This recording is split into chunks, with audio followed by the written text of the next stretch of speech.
അലീനയ്ക്കെതിരെ ഇത്രയും ചെയ്തു വെച്ചവൾക്ക് അവൾ സ്വന്തം മകളാണെന്ന സത്യം താങ്ങാൻ പറ്റൂ? ഞാൻ ഹോസ്പിറ്റലിൽ വരുന്നത് ചികിത്സാ സംബന്ധമായി അവൾക്ക് എന്തെങ്കിലും ആവശ്യമുണ്ടോ എന്നറിയാനും അതിനു വേണ്ടുന്ന കാര്യങ്ങൾ ചെയ്യാനും വേണ്ടിയാണ്. അല്ലാതെ കാപട്യത്തിന്റെ മുഖം മൂടിയിട്ട് കിടക്കുന്ന ആ സ്ത്രീയോടുള്ള പ്രേമം കൊണ്ടൊന്നുമല്ല.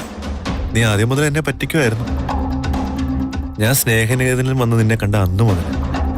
നമ്മളെ ശരിക്കറിയുകയും മനസ്സിലാക്കുകയും ചെയ്യുന്ന ഒരാളെങ്കിലും ഉണ്ടെങ്കിൽ അതെന്തൊരാശ്വാസ അല്ലേ? അറിയരുതെന്ന് ഞാൻ ആഗ്രഹിച്ചവരെല്ലാം അറിഞ്ഞു. അറിയണമെന്ന് ഞാൻ ആഗ്രഹിച്ച ആള് മാത്രം അറിഞ്ഞിട്ടില്ല. സ്വന്തം മകളോടാണ് ഇങ്ങനെ ചെയ്യുന്നതെന്ന് ആന്റി അറിയുന്നില്ല. വൈജാന്റെ എങ്ങനെ സത്യം അറിയിക്കുന്ന ഞാൻ ആലോചിക്കുന്നത്.